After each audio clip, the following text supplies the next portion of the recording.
আসসালামু আলাইকুম গাইস, কেমন আছেন? আশা করি ভালো আছেন সবাই। আমি আজকে আপনাদের জন্য একটি পুডিং রেসিপি নিয়ে এসেছি। এটা খুবই কুইক অ্যান্ড ইজি ওয়েতে আপনারা বানাতে পারবেন। তো আমাদের প্রথমে একটি পাতিল লাগবে।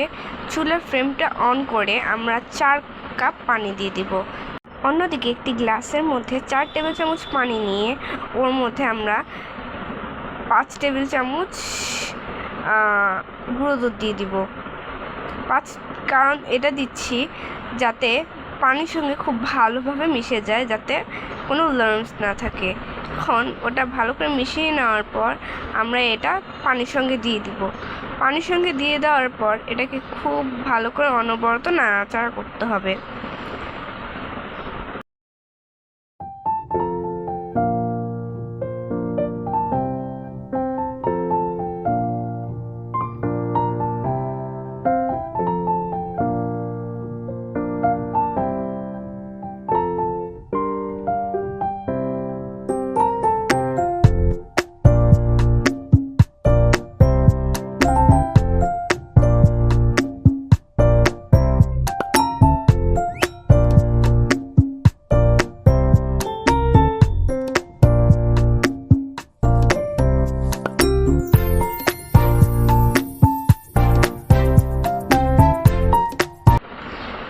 একটা বলক আসার পর আমরা দিয়ে দিব এখানে 4 টেবিল চামচ চিনি। চিনিটা দিয়ে অনবরত নাড়তে হবে, যাতে হাত যেন চুলো থেকে না সরে, নাহলে নিচে লেগে যাবে।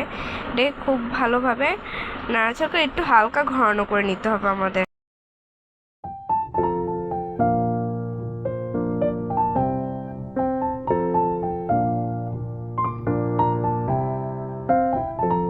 আমাদের দুধটা ঘন হয়ে গেছে, এখন আমরা এটাকে এক সাইডে রেখে দিব। এরপর আমরা এখানে 4 টেবিল চামচ চিনি নিয়েছি। আমাদের একটু বেশি লাগবে, কারণ আমরা অনেক বড় পুডিং বানাবো তাই।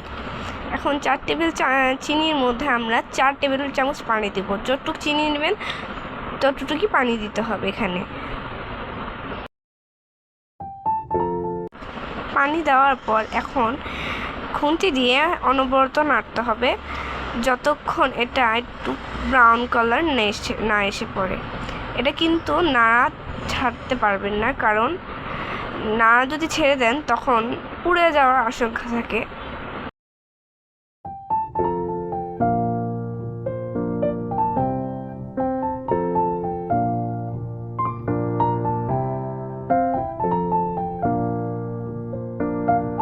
নাড়তে নাড়তে দেখেন এখানে হালকা হালকা কালার আসা স্টার্ট করে দিয়েছে। এখন ভয় পাবেন না, অনেকে ভয় পেয়ে যায় আর এক্সট্রা পানি ঢেলে দেয়। এই কাজ করা যাবে না। এটাকে খুব ধৈর্য সহকারে বারবার নাড়াচাড়া করতে হবে। দেখেন একটা খুব সুন্দর কালার এসে পড়েছে। এখন আমরা এটাকে আরও কিছুক্ষণ নাড়াচাড়া করব, যাতে নিচের কালারটা খুব ভালো আসে। তাই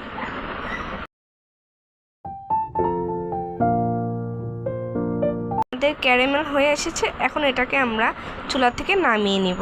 এখন চুলা থেকে নামিয়ে একটি কেক প্যানের মধ্যে দিয়ে দিচ্ছি আমরা। আপনারা আপনাদের পছন্দ মতন পাত্রে রেখে দিতে পারেন।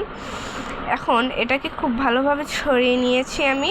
অন্যদিকে 4টা ডিম নিয়েছি রুম টেম্পারেচার হতে হবে, নাহলে অনেক সময় দেখা যায় খুব ভালো হয় না পুডিংটা।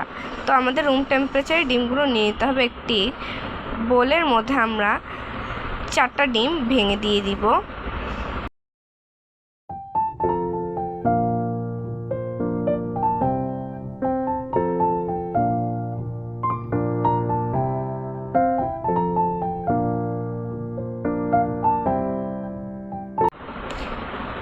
আমাদের 4টা ডিম দেওয়ার পর আমরা এখন একটি হুইস্কার দিয়ে খুব ভালো করে মাখিয়ে নিব।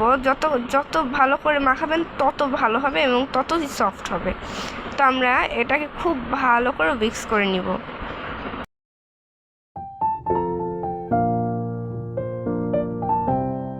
আমাদের মিক্স করা হয়ে গিয়েছে। এখন আমাদের যে দুধটা কিন্তু অবশ্যই ঠান্ডা হতে হবে।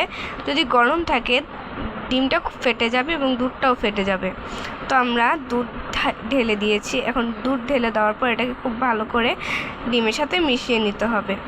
খুব ভালো করে মিশিয়ে নেওয়ার পর আমরা এখানে এলাচের গুঁড়া ইউজ করব। আমি এখানে হামানদিস্তাতে এলাচের গুঁড়া করে রেখেছিলাম। আমি এখানে 4টা এলাচ গুঁড়ো করে দিয়েছি, আপনারা এর চেয়েও বেশি দিতে পারেন আপনাদের টেস্ট অনুযায়ী। এখন এটাকে খুব ভালো করে মাখিয়ে নেওয়ার পর আমরা একটি স্ট্রেনার দিয়ে ছেঁকে নিব, যাতে আমাদের মুখে এলাচের দানাগুলো না পড়ে। অনেক সময় অনেকে পছন্দ করে না, আপনারা চাইলে রেখেও দিতে পারেন।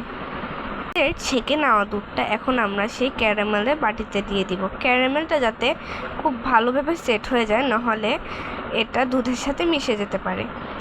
আমাদের পুরো কনসিস্টেন্সিটা ঢালার পর আমরা এটাকে এখন চুলায় দিয়ে দিব।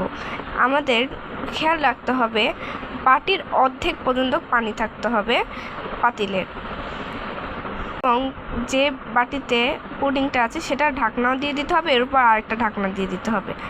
এই তো আমাদের পুডিংটি হয়ে গিয়েছে। আপনাদের আমার ভিডিওটি কেমন লেগেছে? যদি ভালো লাগে আমার চ্যানেলটি লাইক, সাবস্ক্রাইব অ্যান্ড শেয়ার করবেন। আল্লাহ হাফেজ।